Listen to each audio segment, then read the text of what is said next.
Amber Ducks, it's Simon here. Welcome to the Hermit's Cave. It's Saturday, 4 p.m. and the first catching up with of the new year. So I'm really delighted to be here today. I'm just going to pop open the chat room. So the person that I'm going to be chatting with today is somebody, well, I was going to kind of say is new to YouTube, but actually his channel might be new, but it feels like, you know, we've had a long time to get to know this person. And for some reason, the stream isn't showing up on my, there we go.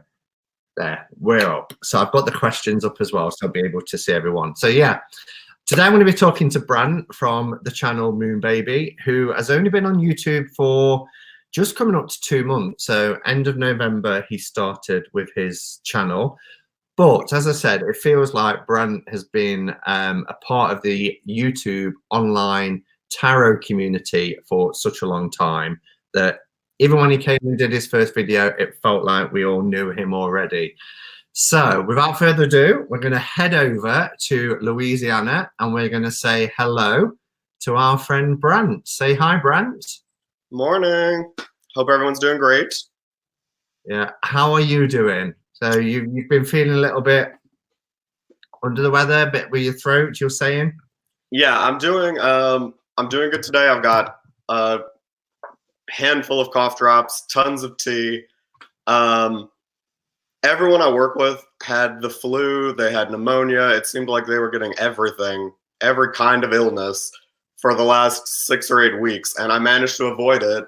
And then, of course, I have this happening, and Wednesday, I started feeling like I was getting it. So I went to the doctor, I'm medicated, I'm feeling okay, I'm here, and I'm excited. So there was no way I was going to cancel it or change the date at all. Yeah, well, that's good. And if you at any point start to struggle, just let me know. We can keep questions and answers relatively brief. Don't want you to overdo it. It's this time of year as well, isn't it? Everybody around me, I'm surprised I haven't come down with anything yet, because everybody around me is coughing and spluttering. And a really good friend of mine went to the GP this week, because they always say on TV and stuff, if you have a cough that lasts more than a month, you should go to your GP. Went to the GP and basically got told off and was told, unless you're coughing up blood, I don't want to see you in my office. Oh. So, yeah, no, you know, she's like, I'm sure I've got a chest infection. I need antibiotics. It was like, no. So, yeah, but hi to everybody who's in as well. We've already got, just at starting, almost 60 people in the room. So I can't go back and say hello to everybody individually, but hello and welcome to everybody for being here today. We've got lots of mods in as well. I can see Becca and Elle and Kelly Bear and Jilly. Anybody else I can see? Jen is in here. Donna is in here. So we've got lots of mods in the room as well, just to make sure that we're safe and also to highlight any questions that I might miss as I go through the interview. Oh, thank you, Jilly. She says 2 of my favorite people. And Jilly has done both. She's tagged me at the Hermit's Cave and she's also put in capitals. So just to say to anyone as well, if you do have any questions that you want me to put to Brant, please do use the name as you'll see here. Put any questions in capitals, because then I will spot them more likely. So are we ready to get going? Brant, you've got a cuppa. What are you drinking? I'm drinking peppermint tea. It's by a company called Stash. I figured people would ask, so I brought the little pack with me. Cool. Well, I've just got my usual. I've got decaffeinated coffee, because this is day 7 now of being caffeine free. It's going all right, and I've got my caffeine free coffee with almond milk. So hello to everybody coming in and saying hello. It's great to see everyone. So let's crack on then. So as I mentioned at the beginning, you have been a part of this community for what seems like a really long time. what brought about the transition from being a contributor to an actual content creator? Well, I probably lurked in the chats of your lives and Becca's lives for, it seems like, probably 3 or 4 months before I even said anything. And then I started interacting with everyone, and I really got along with everyone, and everyone was so nice. Um, and it was frustrating for me because it felt like here I was, I could see all of you. Like I felt like I knew you all better than you were able to know me, just because I could see you. Um, and I think that the very first conversation I had with you, Simon, was me sending you a question that was just like, hey, I know you always interview people that have channels, but have you considered interviewing people that don't necessarily make content, but just want to get to know everyone? And you were like, no, I hadn't really ever considered that, or it's mostly for people who have channels. And so then I kind of thought about it then, like, what kind of content could I make that isn't already being made? The decks that I'm interested in the most are not necessarily what's newest or the most popular or what's coming now. Honestly, I couldn't even tell you what decks are coming out in 2020. I really don't know.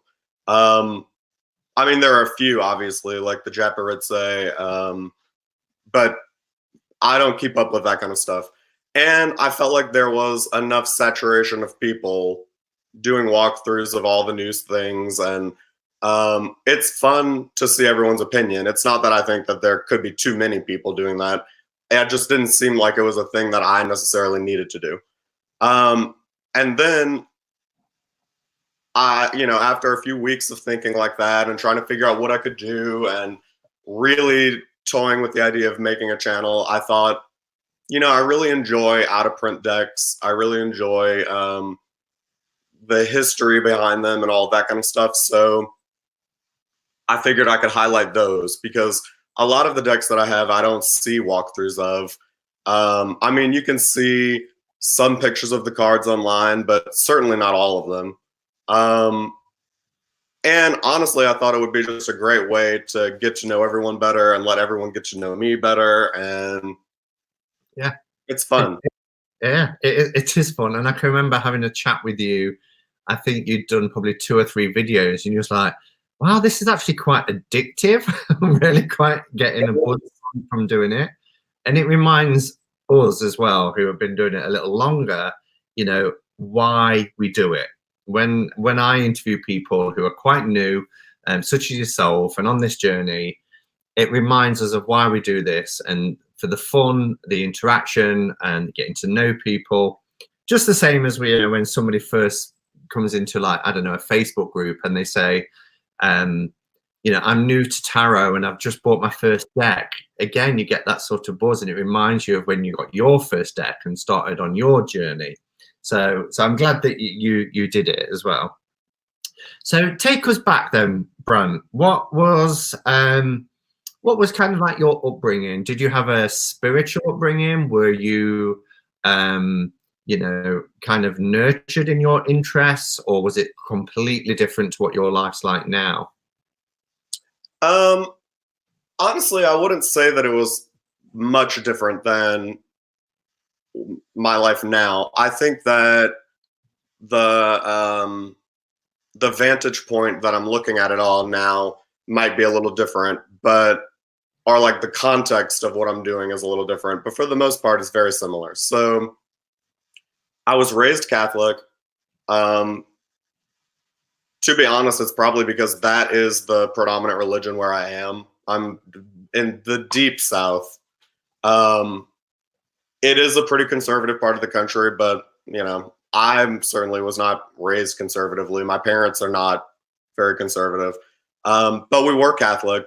I grew up next door to my grandma, and she, at the end of her hall, she had this huge altar that was it was all Catholic. I mean, everything was Catholic. It was Jesus, lots of Mary, lots of the different iterations of Mary, lots of like Our Lady of Lourdes, um, that kind of thing, and then saints, the different saints that she liked to pray through and reference from time to time.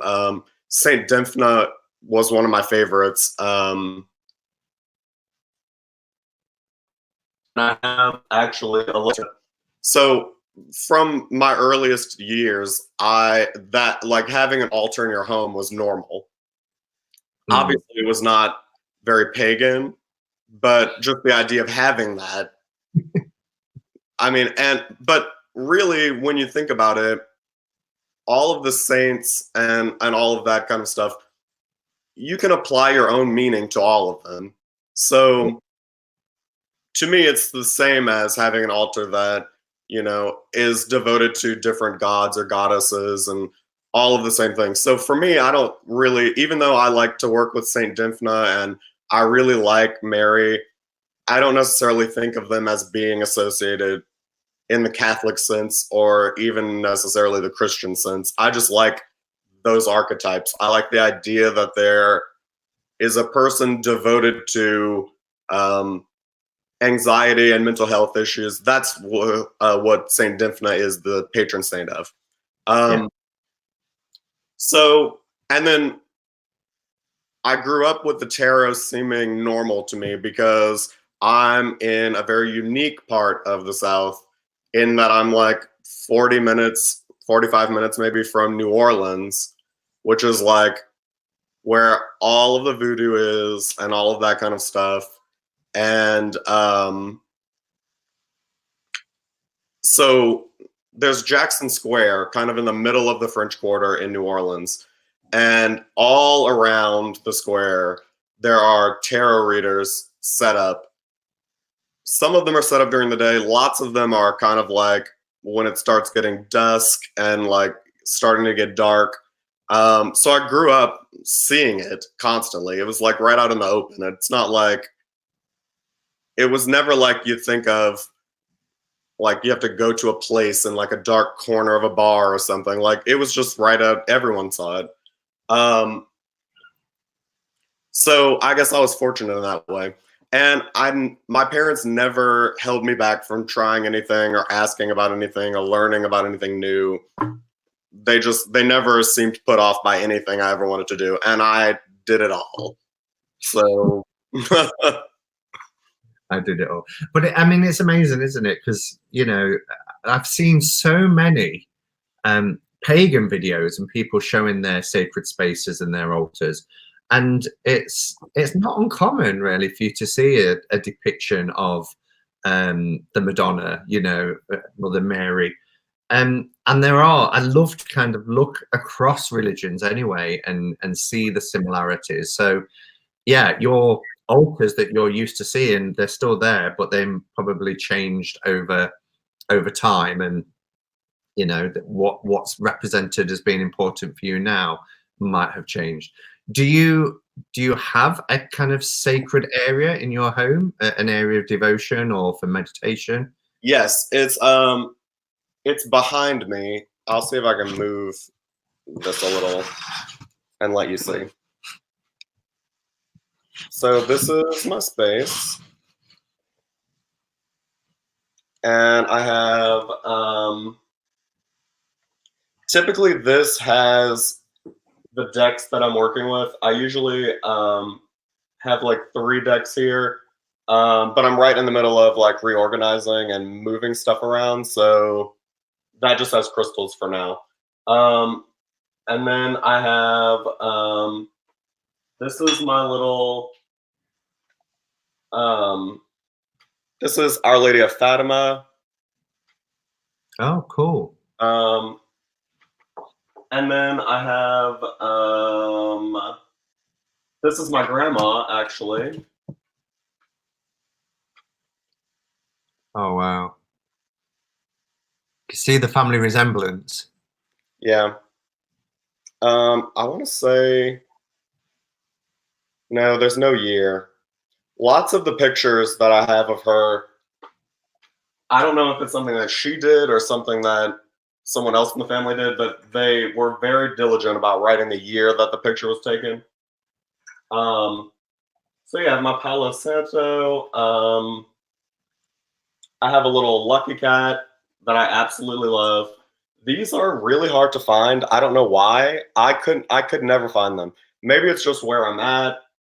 And then I worked with a girl who had family in China, and when she went to visit her family, she brought it to me. So now Oh, I have one.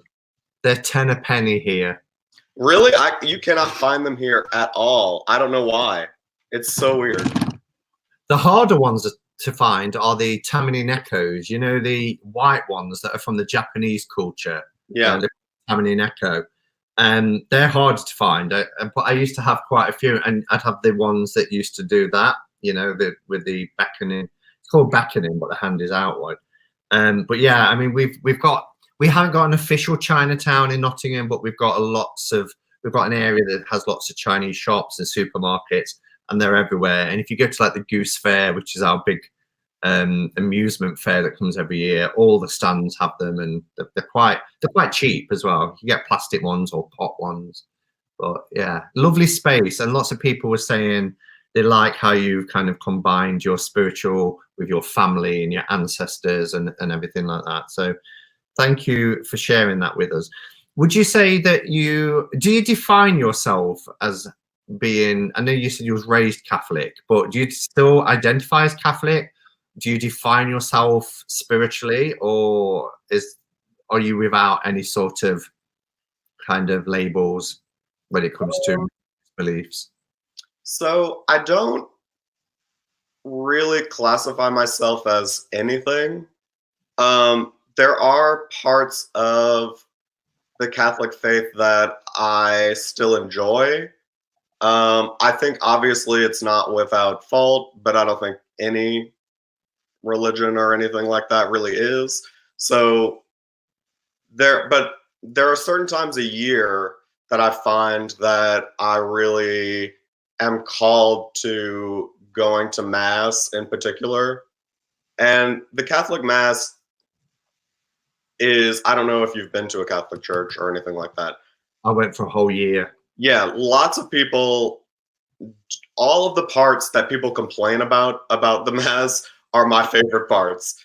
All of the sitting, standing, kneeling, saying this at this time. I love it. I love the ritual aspect of it. I love it. I guess it's because I was raised Catholic and I went to Catholic school my whole life. So for me, it just feels natural and normal. And it doesn't feel like a chore to me. It just feels like, oh, this is a part of me that I have had my whole life. And I sometimes forget is there, but I enjoy the time that I have had.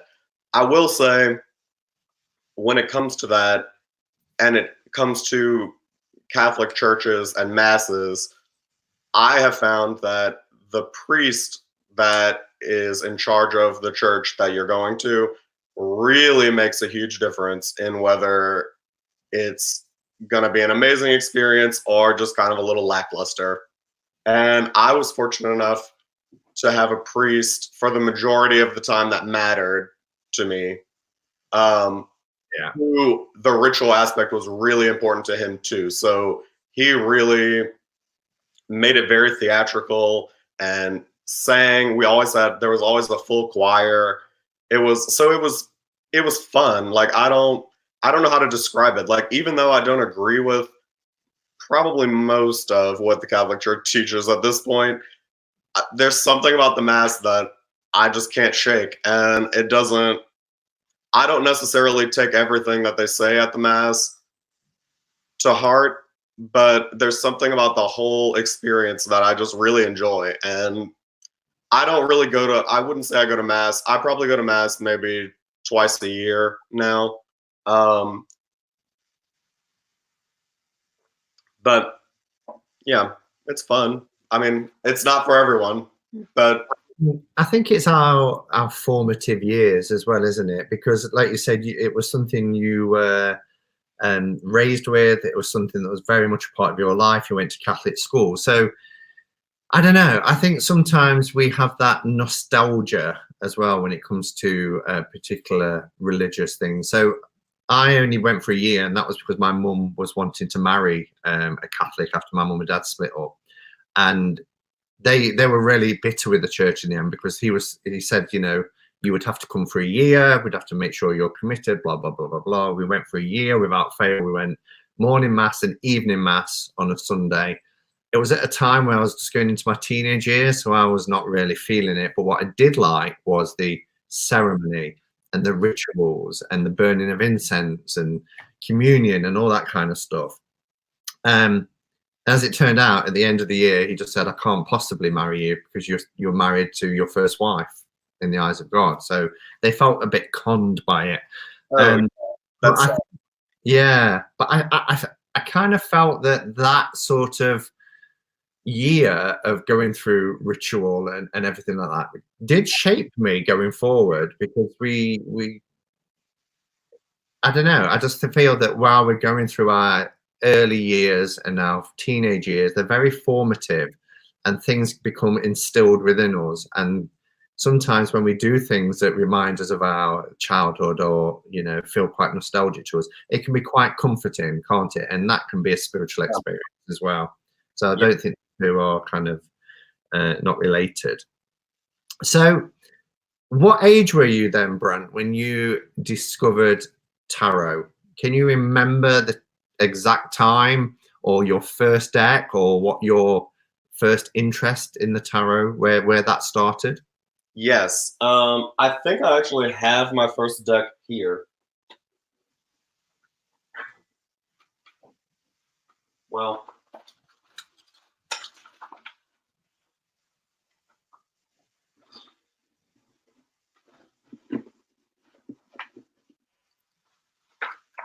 I do. Okay. So, um, like I said, my first experience in seeing it was in New Orleans. Um, and sorry, I thought someone was at the door. Um, my first experience was seeing it was at New Orleans, in New Orleans. I think the deck that I saw was the Masonic Tarot by Jean-Paul Bouchard, I think is his name. I'm not 100% sure. I'm not actually sure if that actually is the deck or not, but I feel like it is. The deck definitely was long, definitely longer and bigger than our standard tarot. And I think that's what made me think it was that one. The images looked familiar too. The first deck that I got, though, I got at a Renaissance fair, and it was in this little velvet bag. I never took it out of the bag. I've never done a reading with it because I don't read with pips. And it is this little, Yeah. so tiny, little bitty. It's still, and I never even took it out of order. Um, and obviously, when I got it, I mean, I was super young. I think I was probably, I was probably 16 or so when I got it. I remember thinking I wasn't sure how my mom would react because I got it without her or my dad or anything. I hadn't even told them I wanted to get it. I just had some money and we were there and I was alone and I got it.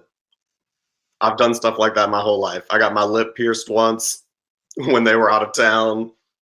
My mom came home and immediately started sobbing, and I took it out. So I had my lip pierced for like 3 days. But I don't think that I did anything with that deck. I never did a reading with it. I don't even think I opened the book. I think for me, it was just, I knew I was interested. I knew eventually I would try and use it.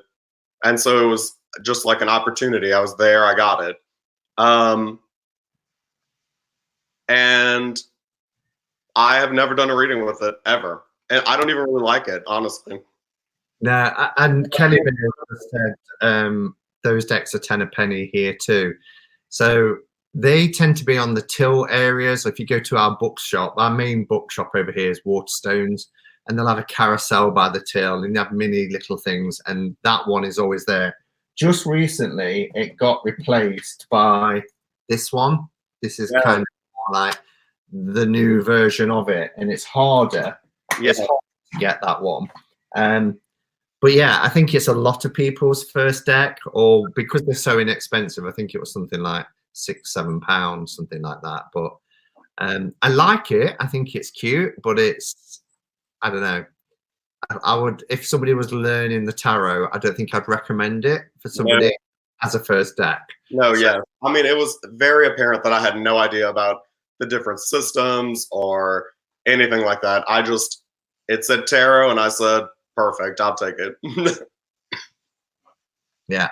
So you mentioned earlier as well about your interest in the tarot and for kind of like decks that are quite hard to come by, and that was one of the inspirations for you starting your channel.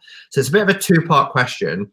The question is because I love the decks that you show, and I'm like, you know, you think you know so much about tarot and what's out there, and then you watch Brant's channel and you're like, I've never heard of this deck before. And you just seem to be the guy that can get anything. I mean, you've helped me out on a couple of decks as well that I just didn't know if I'd ever get. So thank you for that. But the two-part question is what can people expect then, first of all, if they subscribe to your channel? And guys, I highly recommend that you do subscribe to Moon Baby. The link is in the description below. And secondly, where do you find all these rare out of print vintage decks? Can you repeat the first question again? Yeah, so if somebody's subscribed, what can they expect on the channel? Got it. Okay. So basically, I'm going to kind of answer the question all together because I think it'll be easier that way. So my love for out of print decks and hard to find decks is not because they're out of print or hard to find. And I wouldn't say that I really go out searching for decks that are, you know, difficult to come by or particularly worth a lot of money. That is never the motivation. So what really started it was me getting on eBay and just like searching, seeing what came up, and then like, you know, I would be skimming all the options and there would be a deck in a box that looked really interesting, or the shape would be strange, or the title of it would be something interesting. And I would just jot it down. Usually I would like add it to my watch list. That way I could keep an eye on it in case it was something I wanted. And then I would go and do research on that deck. And I wanted to know, I mean, for me, I'm a very creative person. I like to do things with my hands. I like to make things. I like to paint. I like to sculpt. I like to weave. I like to do things. And so for me, it was also important not to just see the deck and see the cards, but to know who created it and why and how they created it. And one of my first out of print decks that I got was the Enchanted Terra that you just did the walkthrough of for Throwback Thursday. And it's one of my favorites. And the idea that in that instance, it was really amazing to me that they were husband and wife. So that was cool right off the bat. And then the idea that they had used fabric to create the entire deck was just like so cool. So basically what happened was I would write all of this information down about all of them. So I mean, I'm not the most organized person. I'll tell you, I'm the first person to admit it. I think anyone that knows me will tell you that. Like, I'm punctual and I get things done, but I'm not good at keeping anything where it needs to be. And so what happened was I would have these loose papers about different decks and creators and writers and artists that have created decks. And I tried to keep them neat, but that never happened. I mean, I think if you open drawers in my house now, they're probably different decks.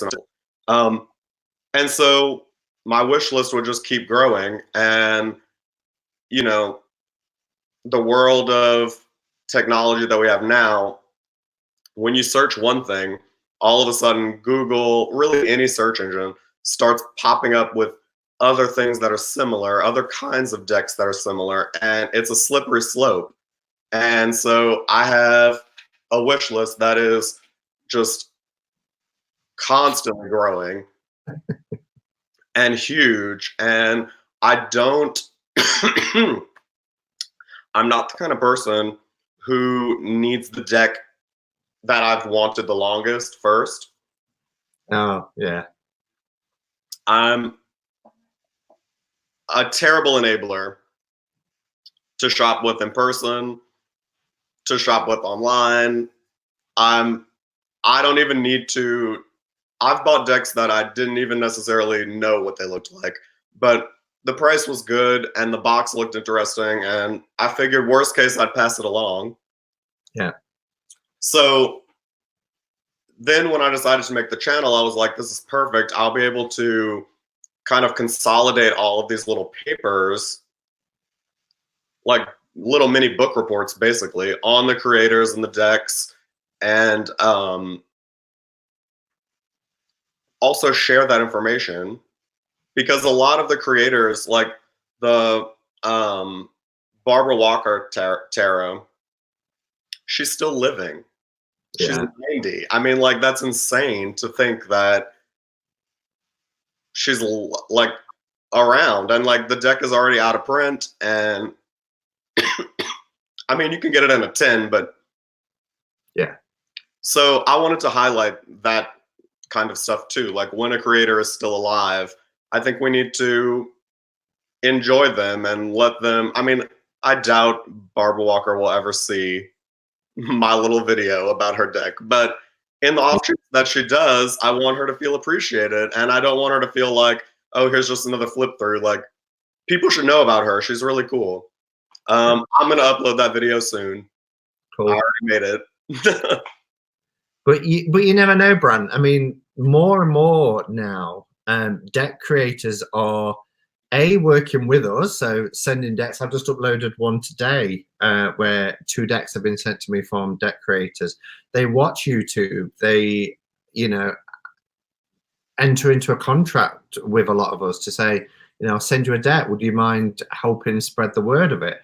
But not only that, you know, I've done walkthroughs of mass produced decks like Luna Weatherson's deck with the Enchanted Forest. Is that the right title? I get fuddled. I think it is. And you know, she commented saying, "Thank you for a walkthrough of my deck. I'd just like to clarify a few points." So you never know who's watching or searching for their work. You know, being shared with the online community. So how did you discover that there was a tarot community online? How did that come about? Were you just searching for information, or how did you stumble across this community? I think that I just was on YouTube looking at people's tarot collections.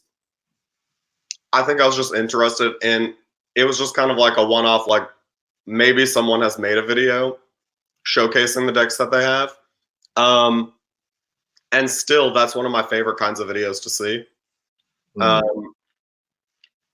And so the very first video that I ever saw was Kasha at TerraMatt.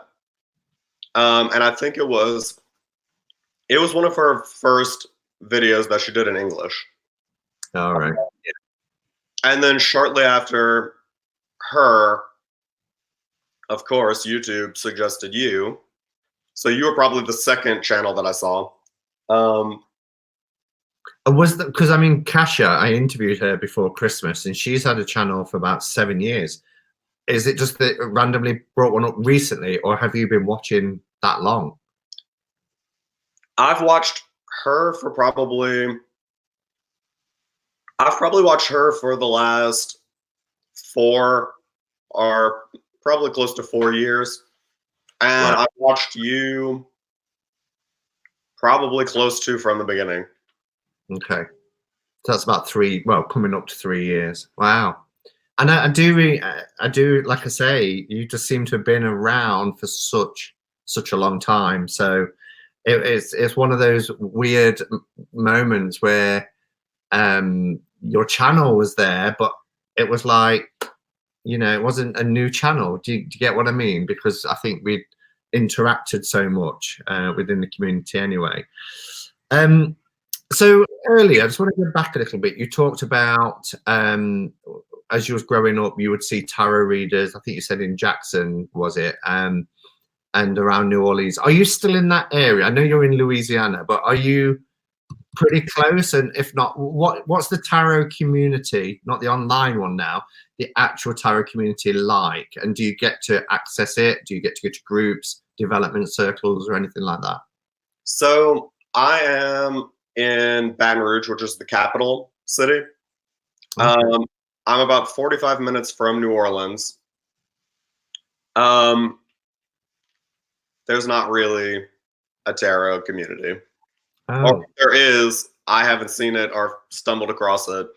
We have only really one metaphysical kind of shop. And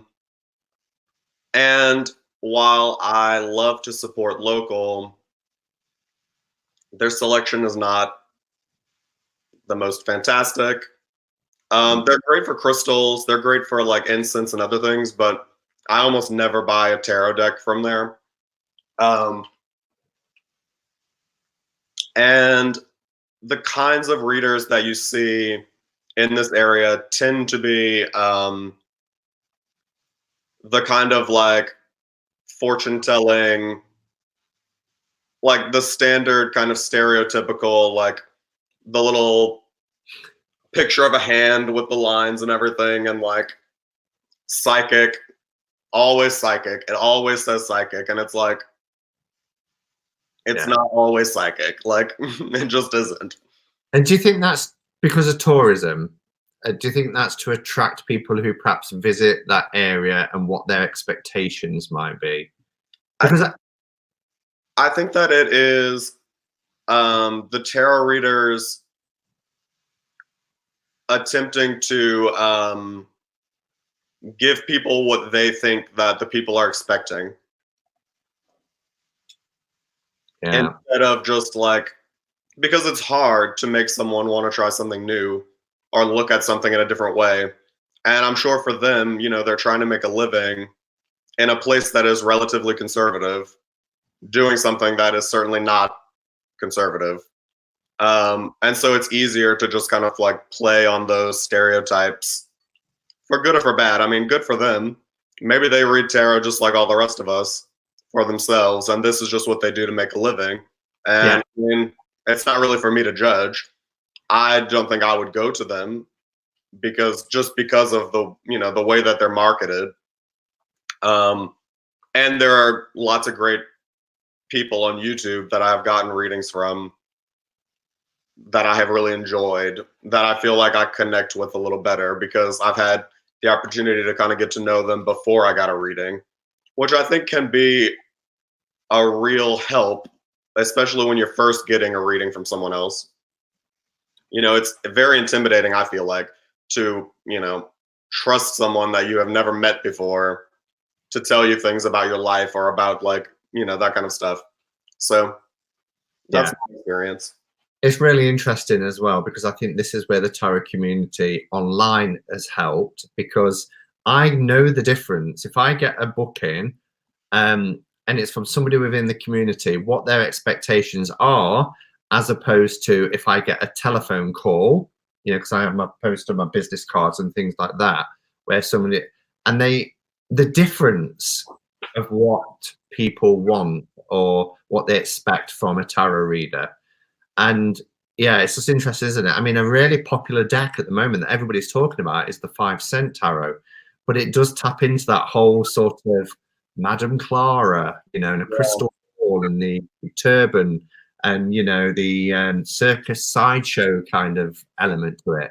But a part of that really appeals to me as well. And again, I think that's going back to that sort of nostalgia of how I perhaps viewed tarot as I was growing up before I started to work with it as a spiritual tool. But yeah, that's just really, really interesting. So how do you read tarot? How do you, because there's been a lot of talk again in the community about how tarot actually works. What are your views on tarot, how it works, and how do you use it? So I don't ever really ask yes or no questions. It's just not my bag. Like, I think if that is what a person wants to read, like, obviously everyone can read the tarot however they want. Typically, the most common way that I use the tarot in general is every day I do a 3-card spread and I pick one kind of general card for the day, and then I pick another card for something to let go of that day, and another card for something to embrace for the day. And so I use it more like um, more like a tool to kind of like search within myself and grow that way, rather than try and predict what's going to happen for the day. Because I mean, I'm not saying that you can't read predictively, and I'm not saying the tarot can't give you answers to what's happening in the future, but I'm not the kind of person who really wants to know what's going to happen anyway. So I would rather use it in with my little 3-card pull. I'd rather just use it that way. And I like it because it is the way that I kind of learned to read tarot too, because you know, it's a good way to like kind of subjectively look at the cards and the meaning of the card without having to interpret it against your own life or your own experiences yet, because the whole point of the card, of the 3 cards that I pull, are just an energy that I need to let go of for the day and an energy I need to embrace. So it's not important to know what has happened that day or what's going to happen or really any part of my life. I just needed to know what the card meant and then be mindful of that energy throughout the day. And, you know, when it was appropriate to let go of the energy that maybe that card said that I should, then let go of it. And if not, I mean, also, I'm not the kind of person who everything is black and white. So if I pull a card that says that, I mean, I'm trying to think, like for the tower, like if I pulled the tower for an energy to let go of for the day, but I didn't feel like I needed to really like make any sort of changes that day, or there wasn't any kind of new growth that needed to happen for the day, then I just don't think about that card anymore. Like it's not, I don't feel like I have to apply anything to anything. I just kind Yeah, of use it as a way to get to know me better. that so sort of like for personal insights, rather than, yeah. See, I'm a bit of a contradiction because everybody knows I do my morning spread and it's kind of like intention setting. So a guide for my day, things to look out for. Then I do my reflection in the evening on the day. But you know, if there's something coming up, and that's how it works for me, similar to you with that, those self inquiries and, you know, personal insights and reflections. And But if there's something coming up, I'll consult the tarot. You know, if I remember last year when one job ended and an opportunity was coming up, I consulted the tarot, and I guess you could say, well, that's still about your personal insights. But I was also consulting the tarot about how my interview might go, which is about predictions, isn't it? But I often sit here and say, well, the tarot, you know, life's a blueprint, and we can go one way or another, and the tarot can guide us. But I still find that I do ask predictive questions. I do Or, too. mm, And I didn't think about it that way until, like, even questions. I'm trying to think of one now. My best friend in the whole world lives in Florida, and when she comes to visit, we love to go through all of my decks, and she loves to play with them. And she reads tarot too. Um, and when I told her that I don't read predictively, and then I explained to her how I used it, she said, "You're definitely reading predictively." And I was like, "No, I'm not. I'm asking these questions." And she's like, "Yeah, but those questions, even though you aren't asking like outright what the future is holding, they're predictive in nature." And I was like, "Oh, I hadn't even thought of it that way." In my mind, I wasn't reading predictively at all. And mm. so I think that's interesting too, that for some reason I had just like blocked it out. Like it was not happening. I definitely wasn't doing it. And she didn't even think twice. She was like, "Oh, you're definitely doing it." Yeah, yeah, no, I agree. And I just wanted to say as well, you know, we're nearly 100 people in the room. If you do have questions, please do pop them into the chat area in capitals, so I can put them to Brant as well. So you know, it's your opportunity to ask questions as well. Oh, and I think there might be one. Simon, ask those predictive, but you understand that you have a brain and can use it too. So you use it as a tool. Yeah. And I think that's kind of what we're saying, isn't it? You Yeah. know, it might be predictive, but we still have our free agency and our free will to do however we choose. So would you say you're not 100% sure how the tarot actually works? I don't think anyone can be 100% sure how it works. I think it works for different people in different ways. And I think that it evolves with people. And I think that the way people use it changes based off of their needs. And I think the tarot can be a lot of things to a lot of people. And I think that's the best part about the tarot is that it's a tool that can be used different ways, and it has so many different applications.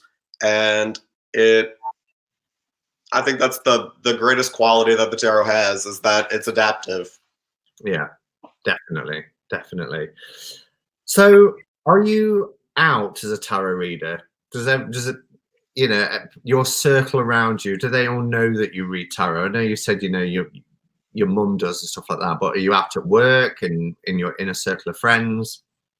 I have some close friends that know that I am really interested in it, and I have, lots of decks and things. Um, I don't think that I've ever had a conversation with my brother about it. Not that I think he would care at all, but he is a little more on the conservative side. And you know, for Mm, me, it's not. I guess I never thought about it.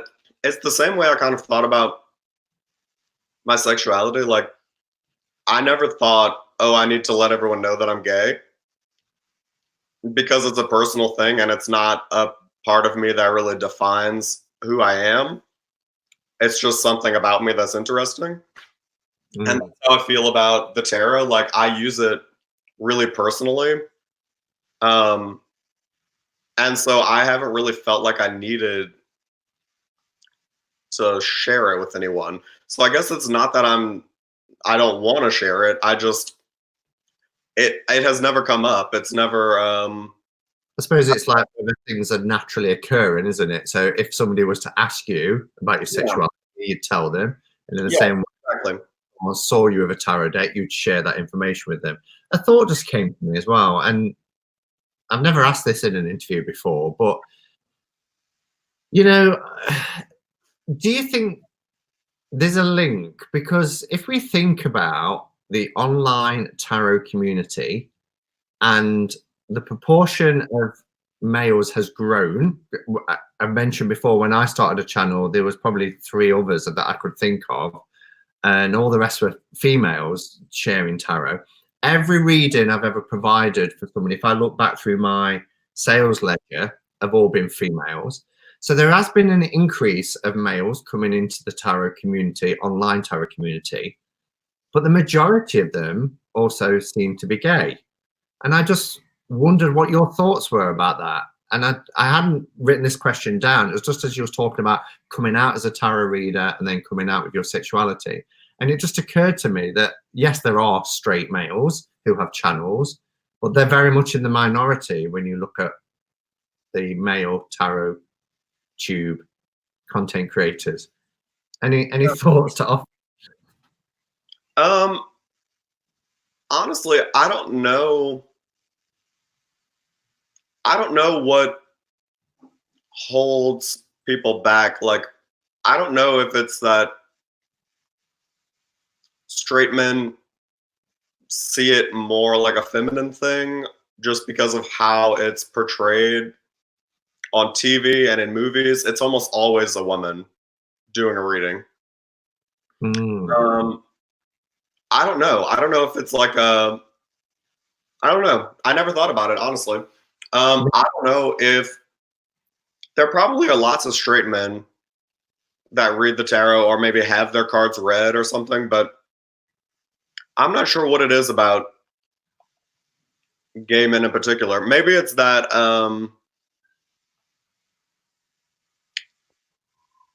I don't know. I feel like the gay community is in general just a little more open to trying different things and new things. Okay.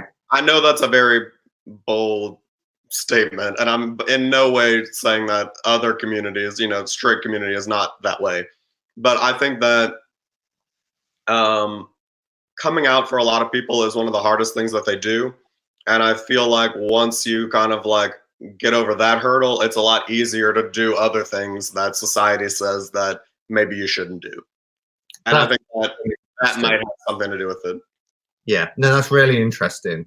Because at first, when you said that, I thought, well, that's quite a generalized statement. But you're right in the sense that once you come out, and you don't just come out once as a gay person. I was going to say gay man, but it's for anybody. You don't just come out once. You're constantly coming out all the time, so you're kind of used to coming out. But because you're constantly coming out and getting used to that, yeah, you do give less shits about things. And what is it about sharing the tarot deck, your love of tarot or the esoteric or working with crystals? Probably because you don't probably not care, that's not the right word, but you're not too hung up about what other people might think, I suppose. So that's a really interesting thought, and I need to ponder on it. And yeah, like I say, I hadn't written that question down. It just came into my mind, so I thought I'd ask it. Do you ever provide readings for people, professionally or just family, friends? I have read for my husband before. I'm not pushy. It's not necessarily his cup of tea. It isn't that he's not into it. It's just not his thing, and that's fine. But I have done readings for him, and I've done readings for my best friend growing up. Literally, I really refer to her as my sister. We were born like days apart, and I've known her literally since daycare. And I'll do readings for her. But not really for anyone else. If someone asked, I would do it, but I haven't really put myself in that position, I guess. Any plans to go professional now that you've got a channel and things? Do you think that might be a progressive route that you'd want to take? I think it would be fun, and I would be interested in doing that. But because of my work and my schedule, I just would want to get to a place where I had certain days or times set aside that I could devote to doing the readings, because I think it's a disservice to have someone pay for a reading from me and then have to wait an indefinite amount of time, or like have them waiting on my time to have the reading done. So I would just want to make sure that I had time to devote to doing them. And as long as I could do that, then yeah, I would definitely be open to doing it. And I think it will be fun. I would like to get to know people. I mean, that's the whole point of having the YouTube channel in the first place, is interacting.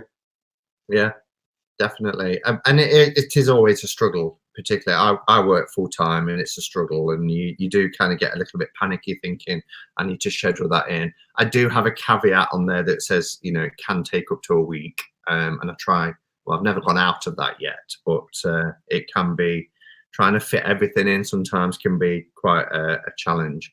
There was a question I saw earlier, but I kind of think you answered it, but it was just about what your family think about you working with the tarot, and you said about your brother being quite conservative. So I don't know if there's anything else you wanted to add to that. Does your family know you read tarot, and if so, how do they feel about it? And it's by Kindred Spiritual Journey. I don't know that I've ever had a conversation with my parents about me using the tarot cards. I know that they know that I have decks. I don't think that they know that to the extent of which I have decks. But I don't think they're very open and like not judgy at all. And I think that they would enjoy it. Again, I just haven't been in a position to like have that conversation with them. So yeah, I don't know. I really don't think that they would care at all. Okay, so I have to pick up on that point about they don't know the extent. So what does your deck collection look like, Brant, in terms of not just size but genre as well? I'm always interested in the kind of themes that people like with tarots or tarot systems. I think you're RWS more than Thoth, aren't you? Yes, I have. So I really need to do an updated collection video already, which is so terrible because I've gotten so many decks since I made that video. So I have almost exclusively RWS system. Almost any Rider-Waite-Smith clone I'm interested in. I specifically collect the yellow box edition of the US Games deck. Well, not specifically. I collect, obviously, lots of decks, but those in particular, I enjoy collecting and seeing the differences in all of the card stock and all of that. I have two, excuse me. Are you okay? Oh, I'm great. Yeah. Choked on the cough drop. This is my life. Like, I have two Thoth style. Well, I have an actual Thoth. It's the Llewellyn original edition with the gold little box inside it lifts up. That one, the deck is beautiful and I love it. I don't think I'll ever read with it. I'm glad that I have it because it is really, it's a cool piece of history, and I can respect the that it's a system that people like, but it's not my system. I do have the Tabula Mundi. Oh, okay. And that one I do like, and I have read with. And it's a beautiful deck. And then when it comes to pips, I don't think I have a single Marseille deck at all. I had the Marshmallow Marseille. I never used it, so I sent it to Becca. I have a copy of the Madoni Tarot. It was a Grimade, I believe is how you pronounce it. It's a French playing card company. It's one of the only pip decks that I have and I love it. I wish that the pips were illustrated, and it would be perfect. But I wish the pips were illustrated. yeah, That'd be the best quote. I just wish the pips were illustrated. yeah. Otherwise, it is what it is. Yeah. And I don't. Becca's asking why I don't read with pip decks. So Go to that. Yeah. I think that really what it is for me is that I'm a very visual person. Um, and I really love art. And that's my favorite part about the RWS is, the Four of Wands. And immediately I don't need to think about numerology. I don't need to think about the suit or what it is. I can look at the card and immediately I get a sense of what's happening in the card. And so for me, having the illustrations, having the scenic pips, it just really opens my intuition up, I feel like, and it lets me see things that I wouldn't necessarily see if I just and obviously this is just me and how my brain works. I just don't think that I would get as much out of reading if I just saw, four wands and that's it on the card. It's just not my thing. I think that those decks are cool. I mean, if I'm reading for myself, I always use an RWS. Yeah, and that's fair enough, is it? And even people who are, Marseille purists, some will only read with majors anyway.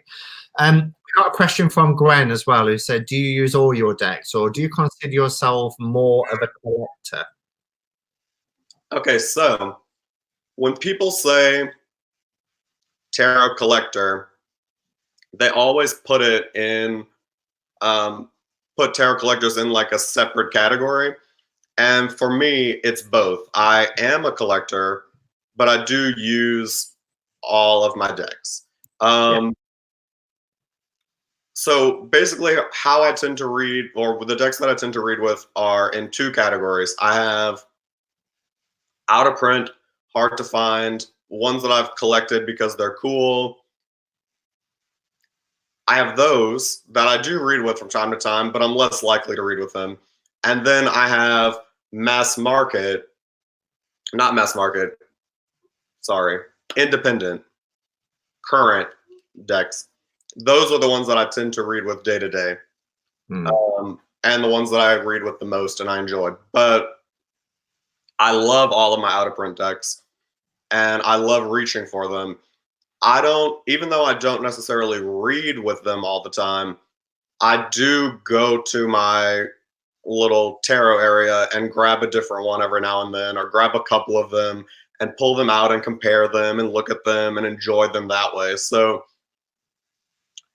I guess to answer the question, honestly, no, I don't necessarily read with all of them, but yes, I do enjoy all of them, just in different ways. Exactly the same. I mean, I never buy a deck to be a museum piece. I buy a deck because I like it and I think I can work with it. I don't want a deck that just sits being pristine in its wrapper because I think it's going to have value at some point in the future. So yeah, and I get asked that question a lot as well. Do you read reversals when you're talking about, you need a scene? You don't reversals?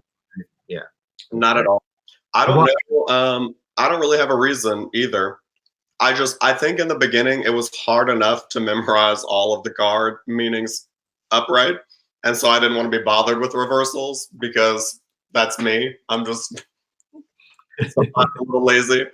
And so I just never did. And so now I don't. Okay, cool. And what about modifying decks? Do you modify? I mean, you've got some rare out of print decks. Would you modify them in any way to make them more personal to you? I would not ever trim any of them. But to be fair, I know I'm fully in the minority. I prefer borders, and that's why I would never trim them, because I don't want a borderless deck. I'll leave that etching out of paper or plastic then later? You can ask it again because I don't mind ruffling people's feathers. And I know most of the people watching are like, "Ugh, I can't stand a border." I love them. I think have on the edged before. I really went back and forth on if I wanted to edge the Tarot of the Crone because it's out of print, obviously. But it needed to be edged in black. I don't know why she didn't edge it in black to begin with. The card backs are solid black. The borders are all the way black. And now that I've edged it in black, it's just like, it's perfect. I love it. So I have edge decks. I would never trim them. Okay, cool. Couple more questions that have come in. Kendra says, what is your most expensive deck? The most expensive deck that I've paid for, well, I guess I could answer it two ways. I have decks that are valuable, but how much I paid for them are not necessarily what the value is. The most money I've ever spent on a deck is on it was on the Mysteries of Mary tarot from Hatian Grobler, I believe is her name. She's in South Africa. And I think altogether, having it shipped here from South Africa, it took forever to get here. It probably took almost 2 months. Wow. And I think that deck ended up costing me like $150 or $160 after shipping and everything. The most valuable deck that I have is probably the DeLawrence Rider-Waite tarot. It's the one that it's one of the first videos I ever did. It's all orange. Yeah. And it comes in as well, doesn't it? Yeah, it comes in two versions of yellow, a square one and a rounded cornered one. And then there are two versions of the orange one that I have that were just printed in different places, but it came out at the same time. And then a red version. And it is, I don't know, I'm not sure why it goes for as much money as it goes for. I've seen it for $800. I've seen it for $6. I've seen it for like $4 or $5. And it just, the amount of them that I see on eBay and floating around online, I can't help but believe that they are not as scarce as people think that they are. Okay. And Grant, your question is the one I asked right at the end, so that one will be asked. But Els has asked one, and she says, what deck is top of your wish list? That's another one on my list as well. Both for ready available decks and hard to find decks. The top of my wish list is probably the J.K. Waite tarot. It's a Japanese deck. I think it's Dustin's also at the top of his list. Simon, I'm sure it needs to be on your list if it's not. I just thought I'll never have it, so I'm not even gonna. Yeah, that's kind of how I am too. I will never spend as much money as people ask for it, but I would love to have it. And I think I'm trying to think of her, Mary R. I think she's the last person that commented in the chat right now. She has a blog post about how to find it. She's a very nice woman. She sent me all the information and forwarded me the link, all about how to find it and how she found hers, and so that's cool. As far as the like readily available, I really want the effervescent tarot. It's not new. The creator has taken a break from her Etsy shop, so I can't get it right now. It comes in two variations, a black and white and a colored one. I think, yeah, I've got it. This one, efflorescent. Did you say? Yeah, that's it. Yeah, oh, it's gorgeous. I only have the coloured version. I don't have the black and white. But Yeah, I think I would go for the colored one for sure. yeah, this was gifted to me. I think it was one of the first gifts I've ever received from a subscriber a couple of years ago now, and I adore it. I love it. Oh, dropping my decks everywhere. So okay. Can I ask you as well, being as you're like my first interview of the new year, what's your year ahead card and how's that resonating with you? Um, I wrote it down. Let me see. Okay. Well, we can work it out for you. I think it's the Lovers. Okay. That's my birth card. Um, honestly, I haven't thought about it much yet. Fair. I mean, I feel like I'm still trying to like creep into the new year and like get settled and everything. So I haven't even considered it. I have written it down. I am going to consider it. I just haven't yet. Simon, I have that deck, Harrison. Yeah, well, it's day 11, so you need to get. I know. Okay, so starting to think about wrapping up. We've been on an hour and a quarter already. It's unbelievable. Do you work with any other divinatory tools? I know you mentioned crystals. I know they're not necessarily divinatory tools; they're spiritual tools. But do you work with oracle, runes, charms? I do have oracle cards, and I do use them, but I tend to use them in with my readings. I don't necessarily pull just an oracle card on its own, and I'm really selective about the oracle decks that I use because the most important part of the oracle for me is the keyword. The deck that I use the most probably is the Compendium of Constellations by Black and the Moon, I think is her like Instagram and stuff. That's my favorite to use because I basically will pull my 3 cards, or if I'm doing like a full spread, then I'll pull all of those cards, and then I'll pull those little oracle cards in addition and use the keyword to kind of like clarify that individual card. So that's kind of how I use oracles. I don't really like pull an oracle card or anything like that. Yeah, no, cool. Excellent.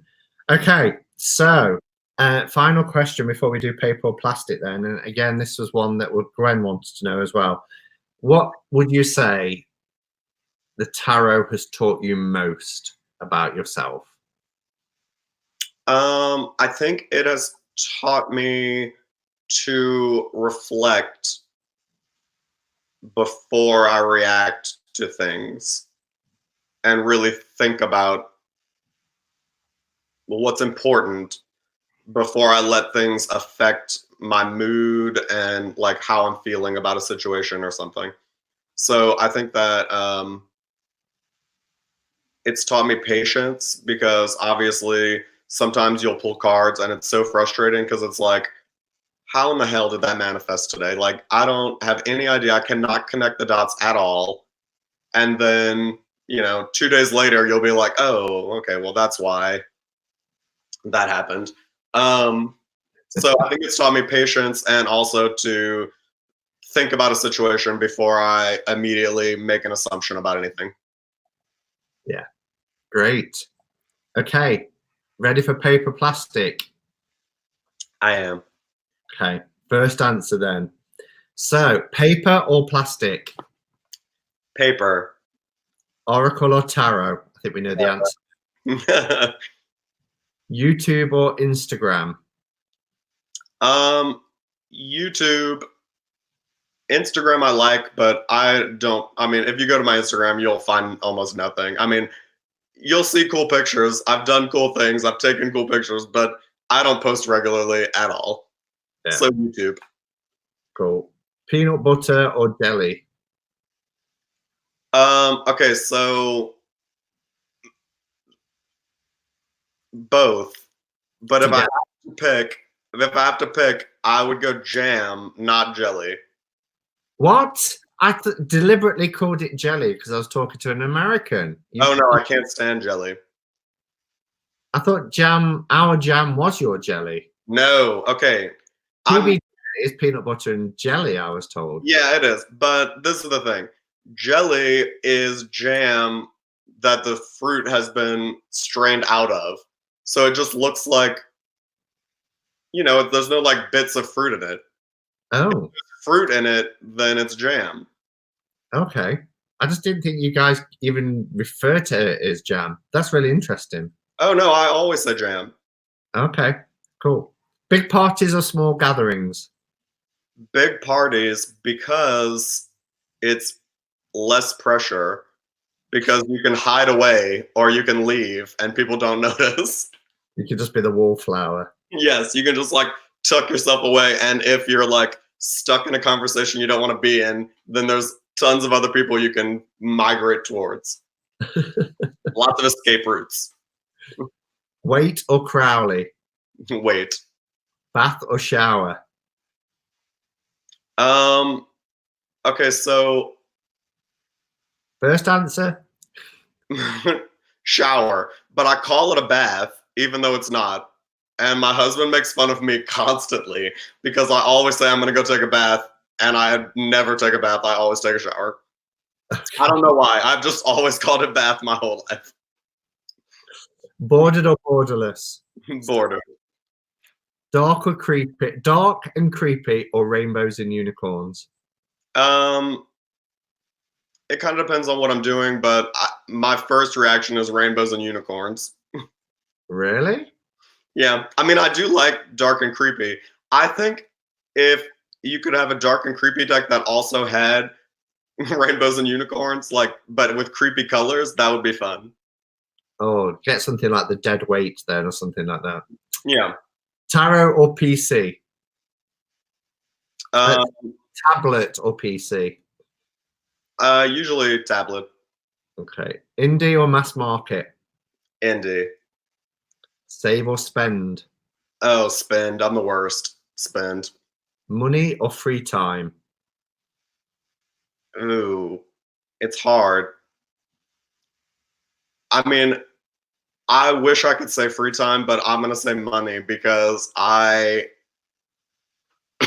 work constantly, and I need to support my addiction. Yeah. So money. Sorry? So money.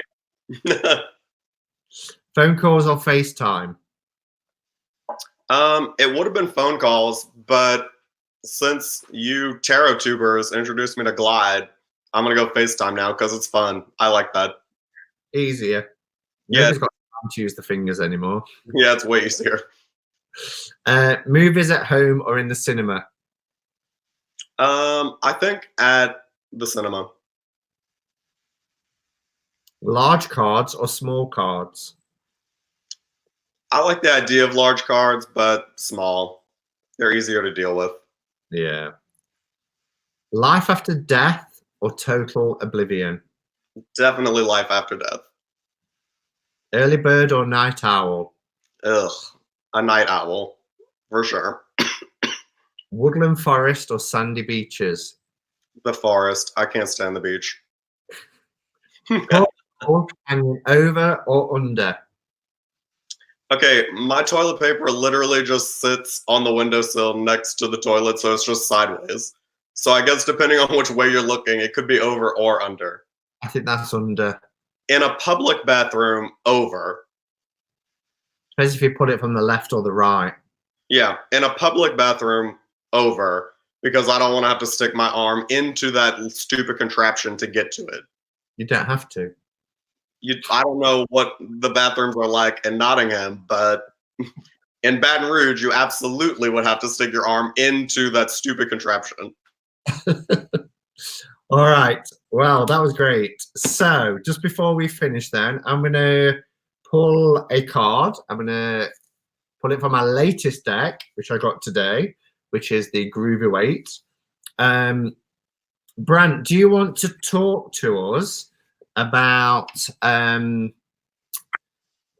your favorite deck, or a deck that's been vying for your attention at the moment that you know, is really sort of, you've having this kind of love affair with it currently? Yeah. So right now, I really love the Lion's Gateway. I'm trying to see who made it. It was just on, the second edition was just on Kickstarter. Let me put your full screen so people can see better. Oh, perfect. It was just on Kickstarter. Of course, now I can't.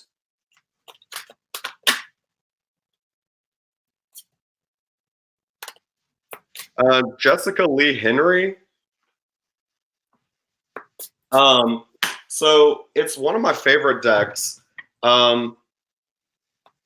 Those are the backs.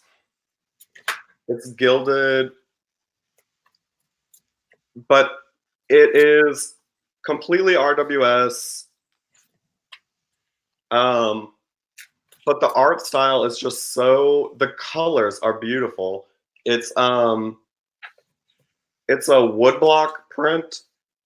She like burned it into wood and then colored it after. And it's one of my absolute favorites. It's kind of a big, well, it's not big, it's like Oracle size.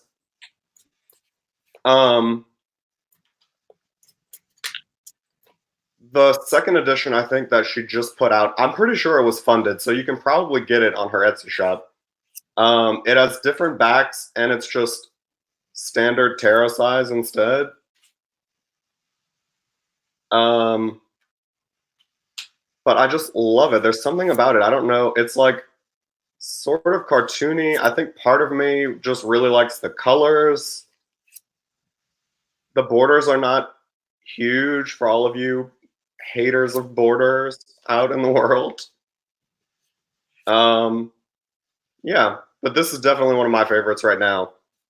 This is probably the one that I use the most today. There's a sort of innocence to the illustrations as well, isn't it? And are they kind of like pencil crayon? There's almost a bit like that when you said you like the efflorescent. Yeah, like if you can, I don't know how great it's going to pick up, but all of those light little like streaks are the wood grain. Wow. And I don't know, I'm not sure exactly. It might be in here. I want to say that I read that she used maybe like an oil crayon or something like that. I'll have to glide you after and tell you when I find it. Oh, beautiful. Thank you for sharing it. And what, just tell us the name again, just in case anybody missed it. It's the Lion's Gateway. The Lion's Gateway. Wow. Yeah. Send me the info. Okay. So, card for the week ahead. Oh, we have. I always go the opposite way with StreamYard. We have the Four of Pentacles. Wow. Four of Pentacles. The more we have, the more we want. And this is quite apt. Me and Brant talking about our deck and things like that. But the Four of Pentacles, when it comes up for me, guys, it's just a reminder that we shouldn't be driven by our wants if those wants don't necessarily benefit us or serve us. So it's great to have hobbies, and it's great to you know, get enjoyment out of that, and nobody's saying there isn't, but sometimes it's about finding a healthy balance if our drive for wanting more and more means that it's impacting on things that could also be important to us. So, you know, if we think about finding a better balance and appreciating things that are long-lasting joy, so things like our relationships, our friends, family, our home, the simple pleasures in life, those joys that are long lasting. When we sometimes are driven because we're wanting more and more, then that can give us a temporary high or a temporary feeling of joy, but then we're on to the next thing. So I think it kind of links to what we were saying as well, where, you know, we might be collectors, but actually they bring us joy, and we don't just buy them to be museum pieces. We keep getting them out, and we keep finding joy with them. So it's not necessarily fleeting. So the more we have, the more we want, is what I always think about when I think of the Four of Pentacles. But let's not be driven by our wants if it's not actually serving us or having us in a good place. Sometimes those desires can have such a negative impact that other areas of our life fall down, or our finances plummet and things like that. So nice card, nice reminder. So do you have any of the tarot collectible decks, Brant? I don't. I do. I would like the Trip and Wait, I think, a lot. Yeah. Well, I was kind of on the fence about the Groovy one, just because it seems so similar. But I watched your flip through of it this morning, and it's now I think I would like both of them. Yeah, I mean, I'm really lucky because they were both sent to me. I've just edged it just before I came on, and I've done pinks and purples because there's so many pinks and purples in this deck. I think it looks great. And the backs are pink and purple. I actually prefer this to the Trip and Wait, and I never thought I'd say that, but when this came, I was like, maybe because it's borderless and it's more vivid, and the colour cardstock is thicker, but it is divine. So yeah. All right. Well, Brant, thank you so much for being my guest today. I've really enjoyed it. We've been on an hour and a half. It's just flown by, as it always does. Any final words that you want to say to anybody watching? Well, thanks for, you know, getting to know me. Thanks for the people who have been watching my videos and enjoyed them. And yeah, hopefully I'll have some great new things to show you. And don't get discouraged if I show a deck that is out of print, because if you're patient enough, it will come up and you'll get it. You just have to be patient. Yeah. And Brant taught me that, you know, I really wanted the Rider Deluxe and never thought I'd got it, and he was able to get it. So yeah, brilliant. Well, if you haven't, guys, checked out Brant's channel yet, then I really urge you to do so. It's really informative. It's really interesting. And as you can see from today's interview, is a great guy. So thank you, everybody. I will be back next week with a cup of catch-up and cards, just a general one next Saturday. And no doubt there'll be videos in the week. I'm doing the side-by-side comparison of the Winter Weight, also by Tarot Collectibles, with their revised edition tomorrow. So thank you again, Brant. Thank you to everybody in chat and for your questions. Thank you to all the mods for your help and support. I couldn't do this without you. So thank you so much. And until next time, guys, go in peace. Namaste and blessed be.